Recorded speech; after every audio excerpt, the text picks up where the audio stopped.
কিছুদিন আগে কলকাতায় গিয়েছিলাম, আর ওখান থেকে ব্যাক করার সময় কোনো কারণবশতভাবে শিয়ালদা স্টেশন থেকে আমার অ্যাপেল ওয়াচটা চুরি হয়ে যায়।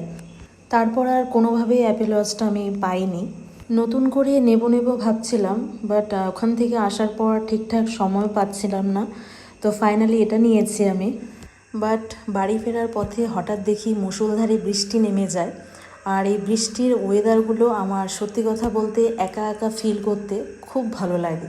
আমি যখন বাড়িতে থাকি তখন জানালার ধারে বসে লেপ মুড়ি দিয়ে মিউজিক শুনতে শুনতে আমি বৃষ্টি অনুভব করি।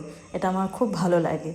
তারপর আর সেখান থেকে খুব একটা দূরে কোথাও যেতে পারিনি এই বৃষ্টির কারণে, কারণ প্রচণ্ডই বৃষ্টি হচ্ছিল।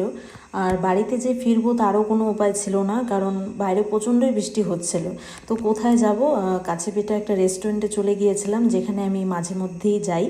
তো এবার একটা আলাদা এক্সপিরিয়েন্স হলো, কারণ এবার আমি একা গিয়েছিলাম। আর আমার মনে হয় মাঝে মধ্যে আমাদের নিজেদেরকে সময় দেওয়া খুবই দরকার, দেওয়া উচিত, কারণ আমরা সকলেই খুব বিজি থাকি, তো নিজেকে সময় দিতে অনেকেই ভুলে যাই। তো সেদিন আমি নিজেকে অনেক সময় দিয়েছি। তো যাই হোক, আমার তো দিনটি খুব ভালো কেটেছে।